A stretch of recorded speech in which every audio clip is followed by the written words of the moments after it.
The live TV, सच सबसे आगे। दोस्तों, मैं बात हफीज हूं। जब से उत्तर प्रदेश में बीजेपी की सरकार बनी है, योगी जी मुख्यमंत्री बने हैं, तब से वहां की संवैधानिक संस्थाओं पर सवाल का निशान निरंतर खड़े होते रहते हैं। और अब कल जो सुप्रीम कोर्ट ने टिप्पणी की और जो फटकार लगाई है यूपी पुलिस को लेकर लखीमपुर खेरी मामले में, उसको देखकर तो हर कोई हैरान है। बार बार योगी सरकार की वजह से यूपी पुलिस को क्या कुछ नहीं सुनना पड़ता है अदालतों के अंदर। आप भी सुनेंगे तो दंग रह जाएंगे। सुन लीजिए, यूपी पुलिस के ऊपर कितनी तल्ख और कितनी सख्त टिप्पणियां की हैं सुप्रीम कोर्ट ने लखीमपुर खेरी मामले की जांच में। वही लखीमपुर खेरी का मामला जहां किसानों को बीजेपी के केंद्र में बैठी सरकार के गृह राज्य मंत्री के बेटे ने रौंद दिया था। कोर्ट ने लिखा है, लखीमपुर खीरी हिंसा, सुप्रीम कोर्ट की यूपी पुलिस को फिर फटकार, रिटायर्ड जज से जांच के निर्देश। जम के फटकार लगी है और इन पर जम के सवाल खड़े किए हैं सुप्रीम कोर्ट ने, जिसके कोई जवाब हरीश साल्वे साहब, जो इतने हाई प्रोफाइल वकील हैं, जो यूपी सरकार की तरफ से पैरवी कर रहे हैं, उनके पास नहीं थे। जागरण ने लिखा, लखीमपुर खीरी हिंसा, सुप्रीम कोर्ट ने कहा पुलिस जांच से संतुष्ट नहीं। मतलब सुप्रीम कोर्ट पुलिस जांच से संतुष्ट नहीं है, पर सीबीआई भी हल नहीं है, कुछ और विकल्प देखा जाए। मतलब आप सोचिए, संवैधानिक संस्थाओं की क्या हालत बना दी है जब से बीजेपी सत्ता में आई है केंद्र में, और जब से बीजेपी की योगी सरकार बनी है उत्तर प्रदेश के अंदर। मामला छोटा सा है। सुप्रीम कोर्ट इसलिए बहुत नाराज है यूपी पुलिस से क्योंकि वहां पर सुप्रीम कोर्ट को ऐसा लग रहा है कि यूपी पुलिस जो है वो जो आशीष मिश्रा मोनू है, जो अजय मिश्रा केंद्रीय गृह राज्य मंत्री टेनी का बेटा है और जिसको पूरी तरह से भाजपा सरकार के अंदर बचाने के काम चल रहे हैं, ये सुप्रीम कोर्ट का मानना है। उसको लगता है सुप्रीम कोर्ट को, और जो हमारा सुप्रीम कोर्ट है उसके जजेस को लगता है कि यहाँ यूपी पुलिस जो है बचाने के अंदर लगी हुई है। किसको? आशीष मिश्रा मोनू को, जो केंद्रीय गृह राज्य मंत्री और भाजपा नेता अजय मिश्रा का बेटा है।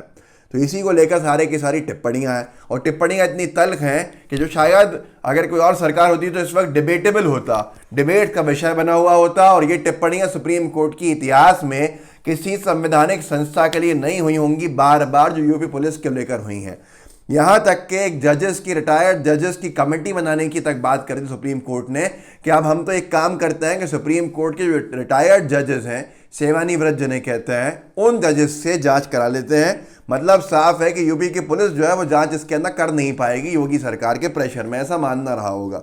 एनडीटीवी ने लिखा है, हम रिटायर्ड जज को जांच की निगरानी के लिए नियुक्त करेंगे। लखीमपुर खीरी हिंसा केस में सुप्रीम कोर्ट का यह कहना है। और इस सबको लेकर, इस सबको देखते हुए पूरी बीजेपी के पैरों के नीचे जमीन सरक रही है। एक तरफ तो किसान खिलाफ हो ही रहे हैं, और फिर सुप्रीम कोर्ट की इतनी तल्ख टिप्पणी को देख के शायद बीजेपी की योगी सरकार को लगने लगा है कि हमारी लंका लगने वाली है। इसी चक्कर के अंदर कल ही 5 साल के बाद सांप्रदायिकता फैलाने के लिए, न जाने क्या करने के लिए, योगी जी पहुंचे थे कैराना, और कैराना के अंदर वो पूरी तरह से सांप्रदायिक सौहार्द बिगाड़ने वाली बातें ही करके आए हैं। लेकिन क्यों करना पड़ी उनको ये बातें, वो भी इस वीडियो के अंदर मैं आपको बताऊंगा। कुछ लोगों ने जो लिखा है उनको सुनाकर, जिससे आपको समझ में आ जाएगा। और उससे पहले सुप्रीम कोर्ट की जजेस की जो टिप्पणी है ये बहुत ही घातक है। यूपी सरकार ने हरीश साल्वे साहब के माध्यम से टाइम ले लिया है कि हम थोड़ा सा टाइम दे दीजिए, हम सोच लें, विचार कर लें कि ये किन जजेस को आप देना चाहते हैं जांच। इतना विचार की ज़रूरत क्यों है, ये मेरी समझ से बाहर है। यहाँ तक कि अमर उजाला ने लिखा है, सुप्रीम कोर्ट बोला अपेक्षा के अनुरूप नहीं हो रही जांच लखीमपुर खेरी केस में। अपेक्षा, जो सुप्रीम कोर्ट की उम्मीदें थीं, जो सुप्रीम कोर्ट की अपेक्षा थी, उसके अनुरूप नहीं हो रही जांच। स्टेटस रिपोर्ट में सिर्फ गवाहों से बातचीत ही क्यों? स्टेटस रिपोर्ट को लेकर तो सुप्रीम कोर्ट इतना तकलीफ में है यूपी पुलिस से कि एक जगह तो शायद किसी जज ने ये तक टिप्पणी की है कि हम कल रात को 1 बजे तक इंतज़ार करते रहे हैं, बल्कि आज कहा कल रात को 1 बजे तक इंतज़ार करते रहे जजेस सुप्रीम कोर्ट के स्टेटस रिपोर्ट के लिए। और स्टेटस रिपोर्ट जब आई है योगी सरकार की, तो उसके अंदर यही कहा है कि साहब जो आपने गवाहों से बातचीत की वो डाल दिया, कुछ भी नया नहीं है इसके अंदर। मुख्य आरोपी का क्या काम है, मुख्य आरोपी से क्या बात हुई है, मुख्य आरोपी से क्या सवाल पूछे हैं, घटना को लेकर किस तरह की कार्रवाई हुई है, कुछ नहीं है। सुप्रीम कोर्ट बहुत नाराज इसके ऊपर भी। यहाँ तक कि ये देखिए, इन्होंने कहा विस्तार में जो लिखा हुआ, उत्तर प्रदेश के लखीमपुर में हुई हिंसा मामले में सुप्रीम कोर्ट ने सोमवार को सुनवाई की। Chief justice N V Ramana की अध्यक्षता वाली पीठ ने मामले की सुनवाई करते हुए उत्तर प्रदेश सरकार की ओर से पेश की गई स्टेटस रिपोर्ट पर एक बार फिर से नाराजगी जताई है। कोर्ट ने कहा है कि हमने 10 दिन का समय दिया था, 10 दिन का समय स्टेटस रिपोर्ट देने के लिए यूपी पुलिस को। इसके बाद भी स्टेटस रिपोर्ट में कुछ भी नहीं है, सिवाय इतना कहना है कि गवाहों से पूछताछ की गई है। आप सोचिए आखिर क्या प्रेशर है कि अजय मिश्रा टेनी के बेटे आशीष मिश्रा मोनू को बचाने में पूरी योगी सरकार लगी हुई है कि अपनी यूपी पुलिस जो है वो अपनी साख को दाव पे लगा के मजबूर होके आशीष मिश्रा मोनू, वो खुद भी बीजेपी का नेता, चुनाव लड़ने वाला था और उसके पिता तो केंद्रीय गृह राज्य मंत्री हैं, तो पुलिस उनके अंडर में ये हटाया ही नहीं है, तो कैसे न्याय होगा। तो ये सुप्रीम कोर्ट ने कहा कि 10 दिन के बाद भी आप स्टेटस रिपोर्ट नहीं दे पाए। आप खुद सोचिए कितना गंभीर है, और उस गंभीरता को देखते हुए योगी जी कहाँ पहुँच गए। सांप्रदायिक सौहार्द बिगड़ जाए जिन मामलों से, वो बातें करने बता दूंगा इस वीडियो के अंदर ही आपको। लेकिन उससे पहले और सुनिए कि क्या कहा है सुप्रीम कोर्ट ने। ये तक कहा है जजेस ने कि हमें तो ऐसा लगता है, ऐसा लग रहा है कि एक विशेष तरीके से गवाहों के बयान दर्ज करके एक विशेष आरोपी को फायदा पहुंचाया जा रहा है। विशेष आरोपी कौन होगा? आशीष मिश्रा मोनू, जिनके बाप पुलिस के मंत्री हैं पूरे देश की, अमित शाह जी के डिप्यूटी मंत्री हैं, वो जूनियर मिनिस्टर हैं केंद्र में बैठी मोदी सरकार में, जिनके अंडर में पूरी देश की पुलिस आती है। तो उनके बेटे को क्या फ़ायदा नहीं पहुंचाएगी पुलिस, खुद समझ में आना चाहिए। ऐसा लग रहा है कि एक विशेष तरीके से गवाहों के बयान दर्ज करके एक विशेष आरोपी को फ़ायदा पहुंचाया जा रहा है। आगे ये भी कहा जस्टिस कांत ने कहा, हमें जो प्रतीत होता है वो ये है कि SIT प्राथमिकी एक जहां किसानों का कार से कुचला गया और अन्य आरोपी मारे गए के बीच अंतर बनाए रखने में असमर्थ है।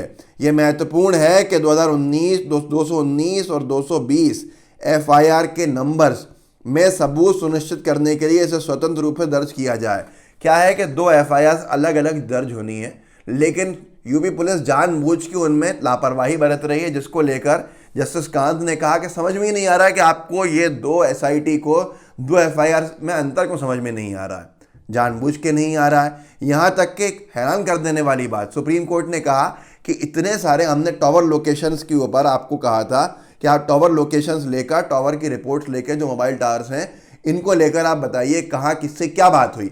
तो यूपी पुलिस ने कहा है कि सिर्फ फ़ोन जो है वो आशीष मिश्रा ही चलाते हैं, बाकी किसी के पास फ़ोन ही नहीं था।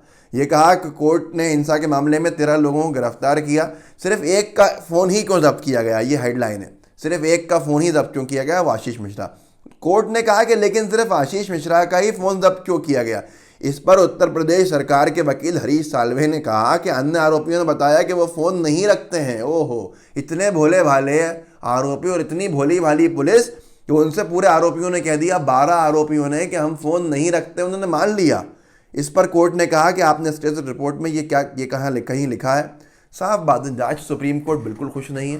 सुप्रीम कोर्ट साफ कह चुका है कि उत्तर प्रदेश की पुलिस जिस तरह से जांच कर रही है उस तरह से हमने कभी नहीं सोचा था कि ये जांच करेंगे, और हम इनसे असंतुष्ट हैं। असंतुष्टि है, इसीलिए सुप्रीम कोर्ट के रिटायर्ड जजेस से काम कराना चाहती है सुप्रीम कोर्ट, ताकि वो जांच हो जाए। लेकिन उसके बावजूद भी हरीश साल्वे साहब के माध्यम से योगी सरकार जो है उसमें अड़ंगे डालने के लिए आगे आ रही है कि हम सोचेंगे, बताएंगे क्या करना है, कैसे करना है। और इतनी ही फटकार के बावजूद भी यूपी पुलिस को सोचना चाहिए कि वो अपनी साख को बचा लें। सरकारें आती जाती रहेंगी लेकिन साख कभी वापस नहीं आती है। इसी चक्कर के अंदर जो मैं आपको सुना रहा था कि योगी जी पहुंच गया कैराना का असल में एक मामला आपको याद होगा, पलायन का मामला था। पलायन के मामले को लेकर बड़ा हंगामा खड़ा हुआ था, फिर कुछ खबरें झूठी कुछ सच्ची निकली थी। उसके बीच में अब योगी जी एकदम पहुंचे और इसमें लिखा आज तक में कैराना में लौटे हिंदू परिवारों से मिले सीएम योगी, बोले सुरक्षा में सेंधमारी करने पर दूसरे लोग की यात्रा करनी होगी। इनका साफ कहना था कि जो दूसरे धर्म के लोग हैं हम उनको अच्छे से बताएंगे अगर इनकी सुरक्षा में कोई नुकसान हुआ तो। अब ये देखिए आगे, TV9 भारतवर्ष ने इसको लेकर बहुत महत्वपूर्ण बात लिखी है, वो बहुत ही सारी चीज़ों का सार समझ में आ जाएगा। लेकिन उससे पहले जागरण ने लिखा है, सीएम योगी आदित्यनाथ शामली, कैराना से पलायन का दंश झेलने वालों को मिलेगा मुआवजा, सीएम ने किया ऐलान। अब ये सीधे सीधे हिंदू मुस्लिम करने वाले काम है। TV9 भारतवर्ष ने लिखा है, अचानक 5 साल बाद सीएम योगी को कैराना की क्यों आई याद, क्या फिर से बनेगा चुनावी मुद्दा। अब यहाँ पर सब लोग जानते हैं, बेवकूफ़ से बेवकूफ़ भी, लखीमपुर खेरी मामला जो है उसने बीजेपी को अच्छे से टांग दिया है ऊपर, और योगी सरकार का आना नामुमकिन सा हो गया है। अब इसको लेकर जिस तरह से सुप्रीम कोर्ट की टिप्पणियां हैं वो और तल्ख हैं और सख्त हैं। तो इस सारे मामले को बचाने के लिए एक ही मामला, सांप्रदायिकता की तरफ लौट जाएं और कैसे भी करके हिंदू और मुसलमानों को बांटने का काम करें। तो हमें बंटना नहीं है, हमें एक रहना है। हम एक रहेंगे तो भारत एक रहेगा, और अगर हम टूट जाएंगे तो विभाजनकारी ताकतें भारत को फिर से तोड़ देंगी। एक रहिए, सवाल पूछिए क्यों बचाया जा रहा है आशीष मिश्रा मोनू को, ये पूछिए क्यों उनके पिता से इस्तीफा नहीं लिया गया गृह राज्य मंत्री के पद का। Home minister of India, home minister, minister of state for home affairs, राज्य मंत्री, पूरे देश की पुलिस जिस आदमी के अंडर में हो, उसका बेटे के ऊपर कौन हिम्मत कर सकता है उसको साबित करने की चार्जेस। तो ये सारी की सारी चीज़ें सुप्रीम कोर्ट ने जो अच्छे से फटकार लगा के कही हैं, ये इतिहास में बहुत कम हुआ होगा। इस वीडियो को आगे बढ़ाइएगा, लोगों को जागरूक करना आपका काम है, कर सकते हैं। बताइए लोगों को कि क्या चल रहा है, कैसे उनको भ्रमित किया जा रहा है और किस तरह से जुल्म ज़्यादती जंगल राज का बोलबाला हो रहा है यूपी के अंदर, उत्तर प्रदेश में बीजेपी सरकार के अंदर। इस वीडियो को व्हाट्सएप ग्रुप्स होंगे उन पर शेयर कीजिएगा, लाइव टीवी को सब्सक्राइब कीजिएगा, नीचे बेल आइकन दिख रहा होगा उस पर क्लिक कर दीजिएगा ताकि आपको सारे नोटिफिकेशंस मिलते रहें। जय हिंद, जय भारत। द लाइव टीवी, सच सबसे आगे।